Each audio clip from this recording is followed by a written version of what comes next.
Welcome back to another episode of Bula Wellness on FBC TV. I welcome all our viewers joining us today and thank you for your continuous support and for following the show closely. I hope that you have been taking in all the messages we have been sharing in this program and that you are having some positive experiences and changes in your lives. In today's program, we are discussing an important subject, one that many still have questions about, and I hope after today's episode, you should be more informed about our topic, which is cancer in perspective. The recently published International Agency for Cancer Research, the study World Cancer Report 2014, utilizing the WHO organization's GloboScan report of 2012, makes very interesting reading and should be essential material for all health ministers, health executives, and health planners in all states. This is more so in low-income countries, middle-income countries like Fiji. In simplified versions, common people like you and I can understand it too. Let me take you through this one.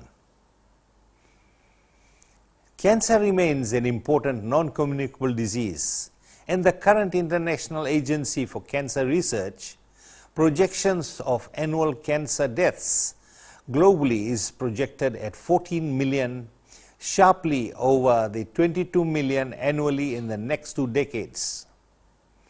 The mortality and morbidity will rise much more in the low-income countries and the middle-income countries, and the health system's ability to cope will prove insurmountable by way of individual, community, social, and health costs. National socio-economic developments will stall, and the social health gaps widen within these fragile economies unless the authorities step up the momentum to address the total picture of cancer, be it in the public health, primary care arena, and or developing a seamless progression to the triad of care, namely surgery, chemotherapy, and radio-oncology.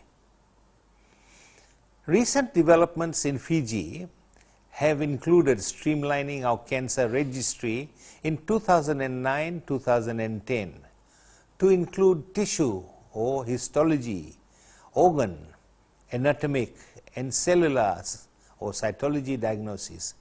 Increase in numbers have demonstrated that the previous underreporting with figures, but still not fully cognizant of true incidence. Establishing a centralized national cytology lab service with the scope to train more technicians with on-the-job training and regular WHO consultancies has taken off. New automated liquid cytology methods to increase the number of individuals screened needs to be monitored.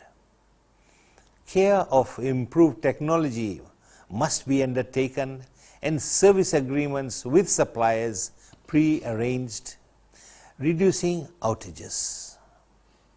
Poor monitoring may result in a national level service not being equipped with computer portals, terminals to feed information into the new laboratory information system, and this has placed to provide information to doctors and patients. More recently, vaginal inspection and acetic acid application and or using cautery has been trialed in Asia and has also been given the green light after some intensive training of Fijian rural nurses. Some monitoring and evaluation, research and training needs to be progressed by our clinical masters to identify progress. Your body is made up of millions and millions of cells. In fact, there are between 50 and 75 trillion cells in the body. These cells are dying and being replaced all the time. Your red blood cells live about 4 months. White blood cells on average for over a year, whereas your colon cells have a lifespan of only about 4 days, whilst your brain cells last for a lifetime. Cancer can start when just one of the trillion cells begins to grow and multiply too much. The result is a mass of cells called a tumor. The starting place of abnormal cell growth and division is called the primary tumor. They can start almost anywhere in the body. Changes take place within the genes of a cell or group of cells, resulting in an abnormal cell division. Genes are specific codes of DNA that tell the cell what to do by coding for specific proteins or an RNA molecule. Proteins and RNA together control the cell. They decide what type of cell it is, what it does, when it divides, and when the cell will die. When cells divide by mitosis, the DNA is replicated and sometimes mistakes are made. These are called mutations. Lots of mutations are silent. They have no effect on the cell because they occur in non-coding regions of the DNA. But sometimes mutations in certain genes may mean that too many proteins are produced that trigger the cell to divide. Or proteins that normally tell the cell to stop dividing may not be produced. The cell then starts to grow out of control. But don't panic. This isn't quite as risky as it sounds. There has to be roughly 6 or more mutations to coding DNA before a normal cell turns into a cancer cell. So mutations do the damage, but what causes them to happen? Cells are usually very good at repairing damage to genes. They have special repair mechanisms in place. But over time, the damage may build up, and then it can be a domino effect. Once the cell starts growing too fast and dividing rapidly, they are more likely to pick up even more mutations, and less likely to repair the damage. Whilst mutations can happen by natural processes, they can also be triggered by lifestyle. For example, there are cancer-causing substances known as carcinogens in tobacco smoke. In fact, more than 4 out of 5 cases of lung cancer are caused by smoking. Genetics also have a role to play. Faulty genes can be passed from parent to offspring. Most inherited cases of breast cancer are associated with 2 abnormal genes, BRCA1 and BRCA2. Other cancer-causing factors include exposure to radiation, exposure to UV radiation from the sun, and some chemicals in the environment, amongst other things. So from this video, you should know that cancer is the result of changes in cells that lead to uncontrolled cell growth and division. It is a non-communicable disease in humans, which means it is not infectious. Cancer is caused by changes in a person's DNA, and these changes cause a cell to divide by mitosis more than it usually would, which can create a tumor. We have with us today Professor Bula from the Fiji National University, College of Medicine, Nursing and Health Sciences.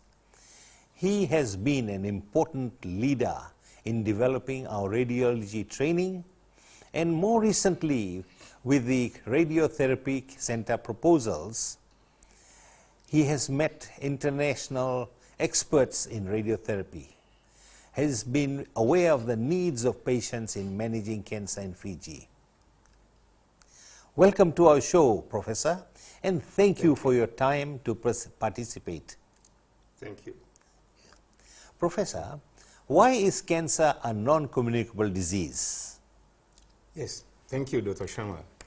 Cancer is a non-communicable disease because it cannot be passed from one person to another. A communicable disease is an infectious disease that can be spread from one person to another. But cancer, being a non-communicable disease, cannot be spread from one person to another. It can, however, be caused by the type of lifestyle we lead or by the type of environment we live in, as well as certain factors that we don't have control of, especially gene, which we could possibly inherit from our parents in what is called genetic factor. So cancer, as a non-communicable disease, is totally different from a communicable disease in the sense that it cannot be spread from one person to another, but can be caused by those factors which I've shortly mentioned. Thank you, Professor, for that clarification. It's very interesting indeed. Don't go away. More coming up right after this.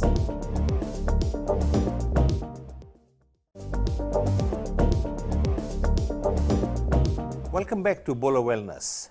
Today we have Professor Bula from the National University, College of Medicine, Nursing and Health Sciences. We are talking about cancer in perspective. How can cancer be prevented, Prof? Thank you again. Before we look at it, cancer, being a non-communicable disease, can not be cured totally, but it can be prevented by the way we lead our lives. For instance, when we talk of lifestyle, if we don't smoke or we reduce our alcohol or take alcohol sensibly, we stand to reduce the risk of getting cancer. Equally, the environment we live can also make us get exposed develop cancer. If you are living in an environment which is smoky or which can attract certain effluents, what we call certain releases from the atmosphere, like you live close to an asbestos factory, or exposure to sun, you could easily develop cancer. Especially with sun, you could develop what is called cancer of the skin, melanoma. And if you live in an environment where you are easily exposed to some gases, which we call radon gases, you could easily develop cancer. And so, if you avoid living in such environments and you watch the type of lifestyle you lead, you can prevent the risk of developing cancer. Furthermore, cancer can be prevented by screening.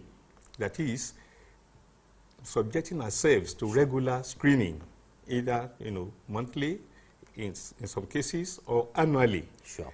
In order to be able to detect the risk of developing cancer. In a nutshell, what you did mention originally was that sometimes we are genetically prone to cancer.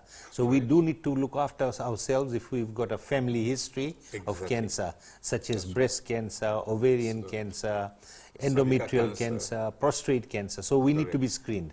And then, of course, you mentioned non-communicable diseases, how we live our life, lifestyles. Exposure to chemicals, pesticides, eating the wrong type of food, drinking the wrong type of fluids. That's correct. Not exercising, all contribute to problems we can have. Exactly. Now, when we look at screening, you do mention the importance of screening. Yes. Would you like to make some comments on that? Thank you. Screening is when you subject a set of population when you subject a particular population, to systematic checkup. Now, in what we call mass screening, in order to be able to detect, maybe cancer. Now, in some countries, you have females being subjected to what is called mass screening of the breast, especially for females of reproductive capacity from the ages of about 18 to 50. Now, screening is very important in the sense that it enables us to, detect cancer very early. But what is important with screening is that it is something that you can even do on your own in the case of females. For instance, a health professional can teach females how to self-examine. In other words, a female can, be taught how to carry out what is called BSc, breast self-examination, for early detection of what we call lumps in their breasts.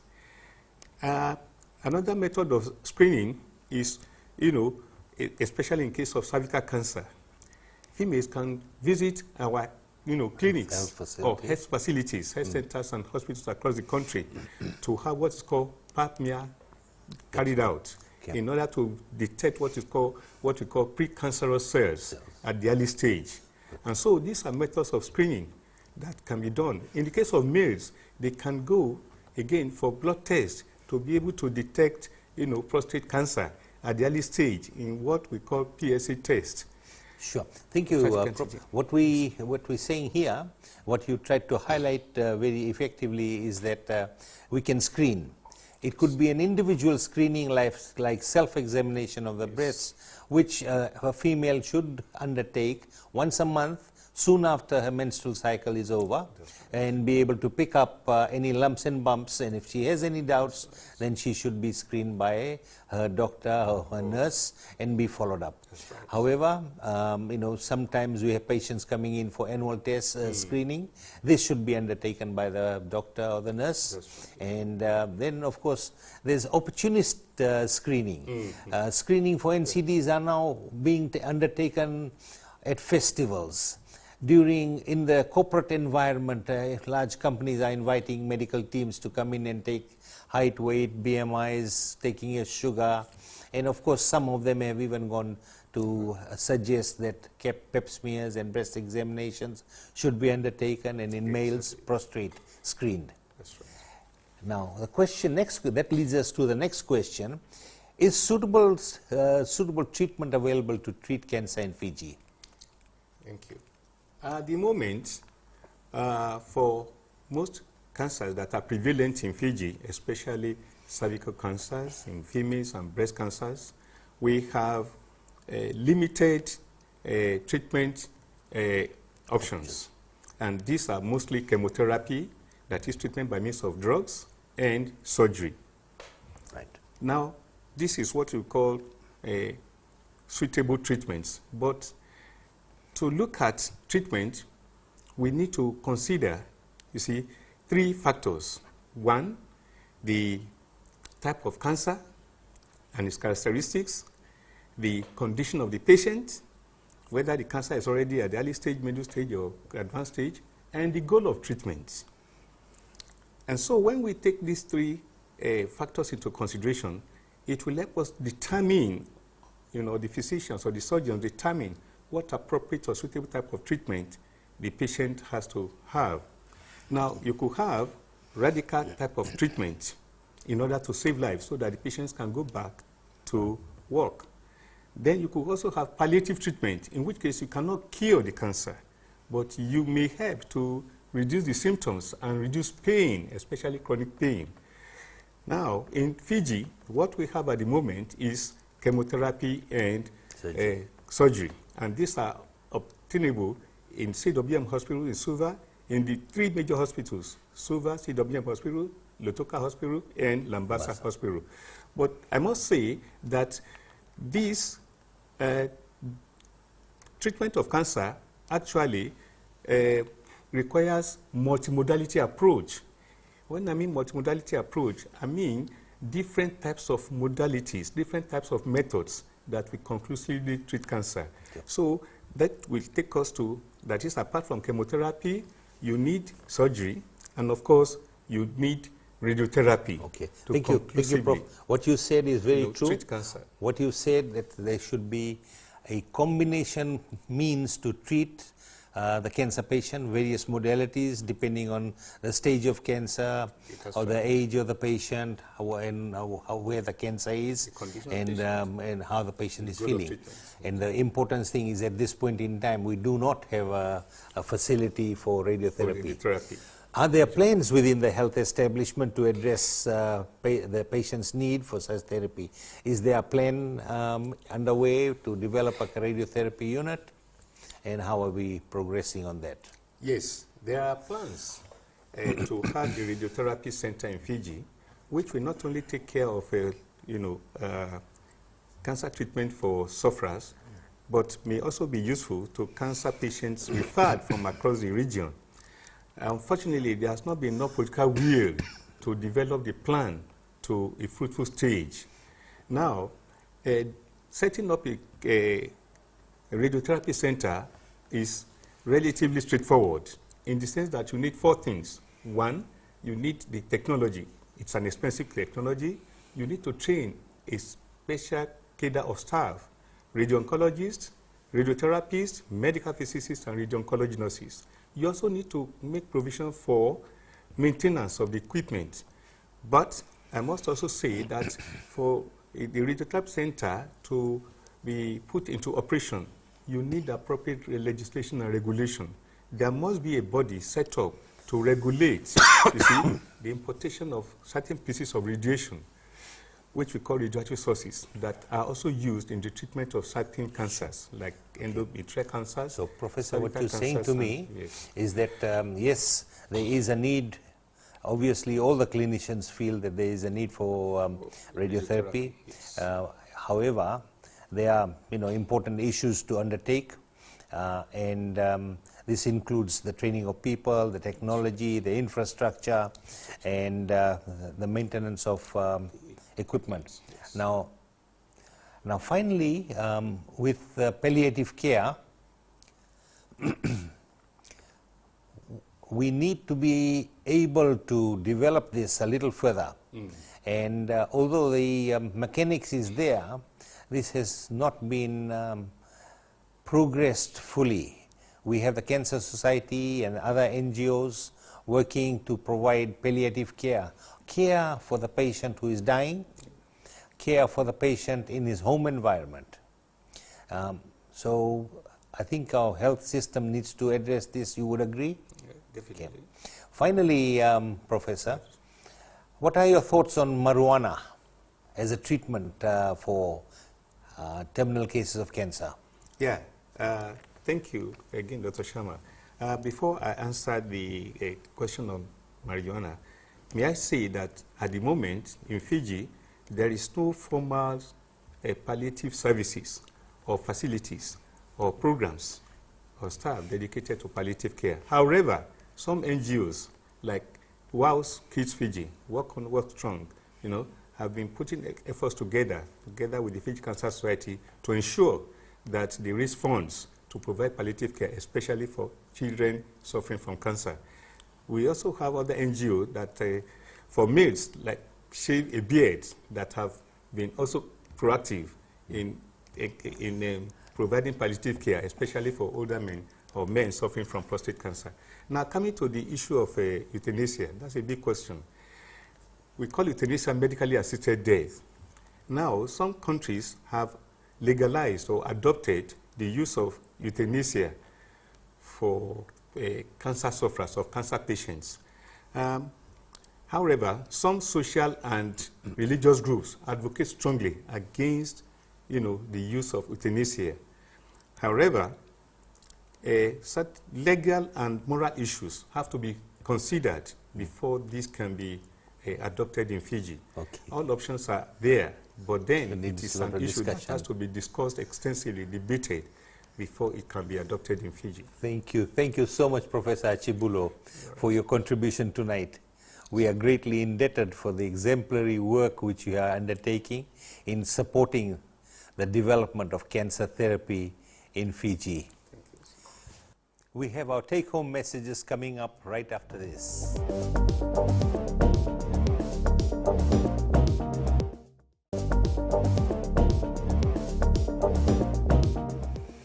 Welcome back to Bula Wellness on FBC TV.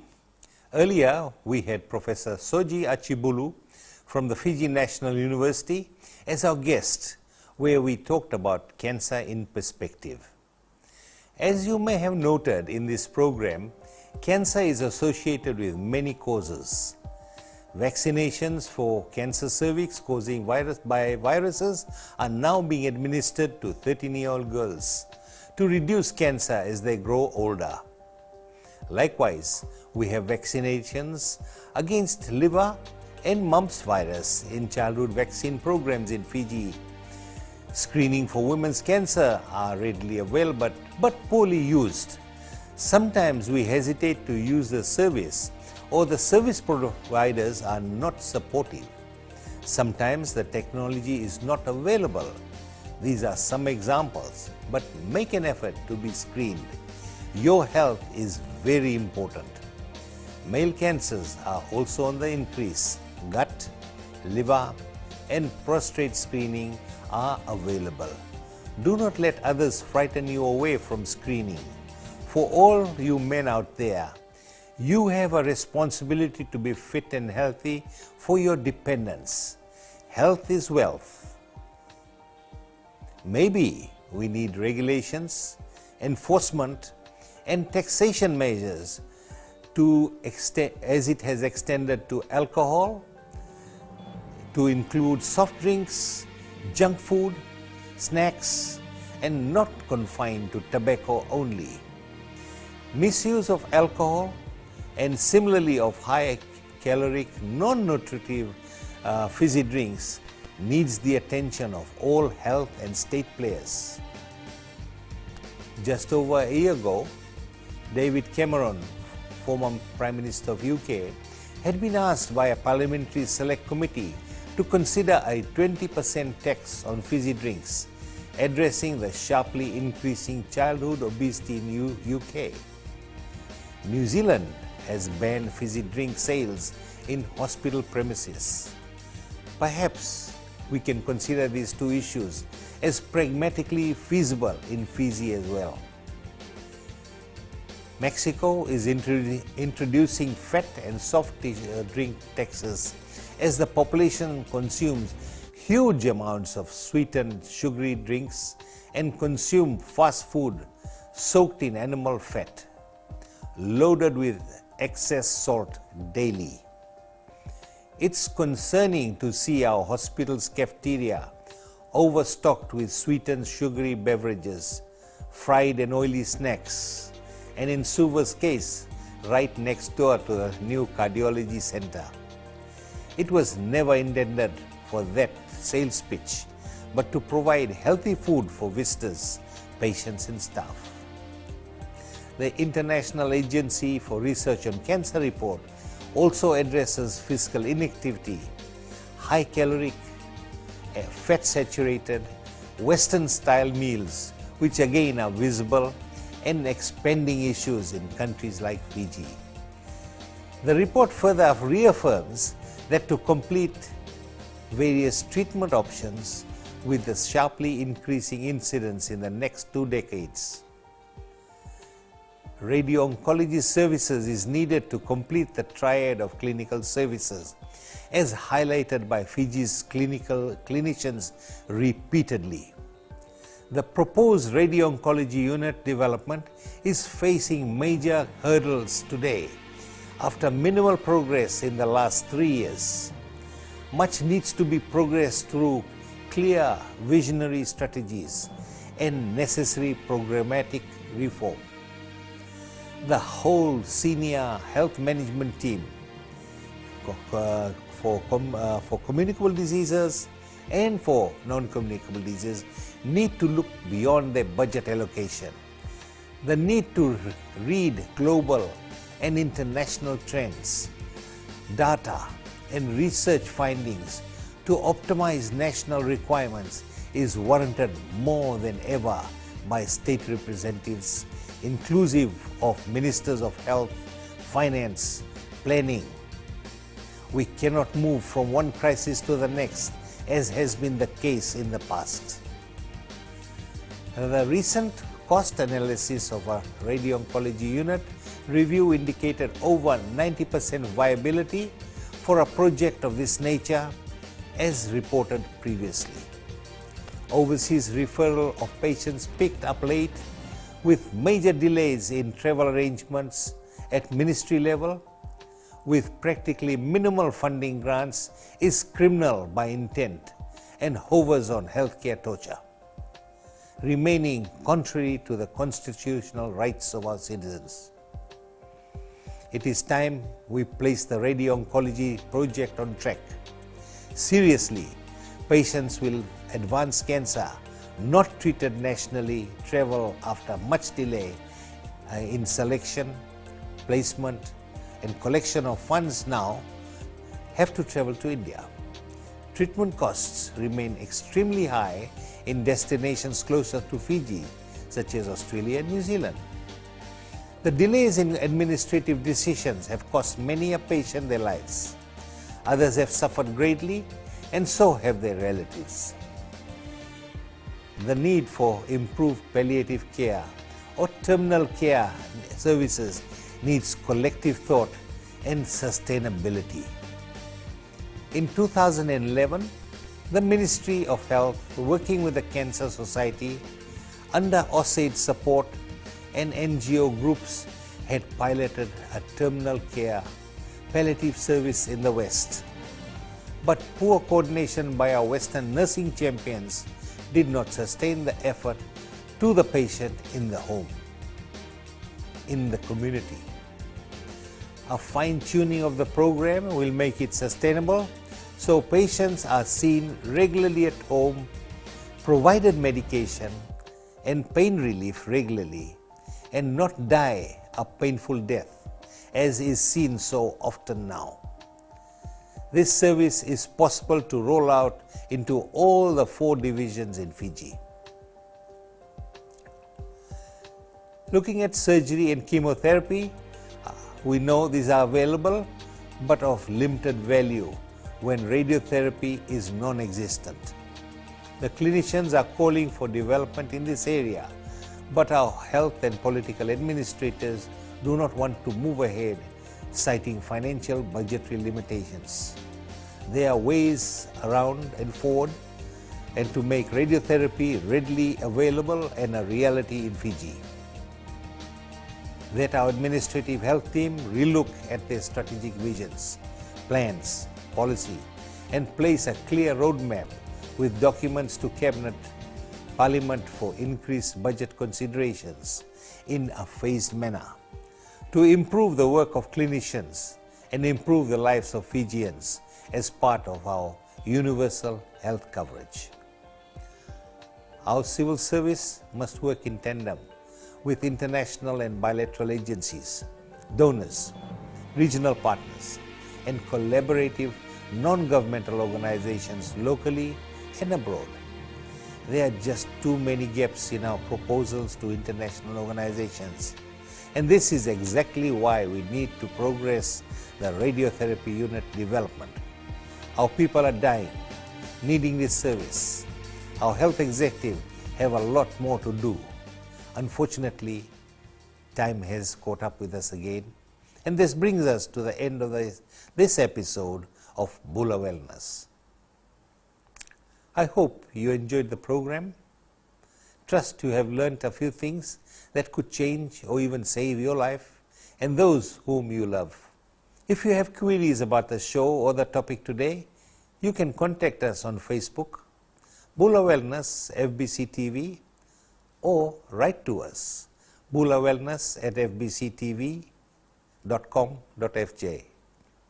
Make sure to join us again the same time next week for another episode. Next week, we present the last episode in this series, the impact of kava on our health youth. Until then, goodbye for now.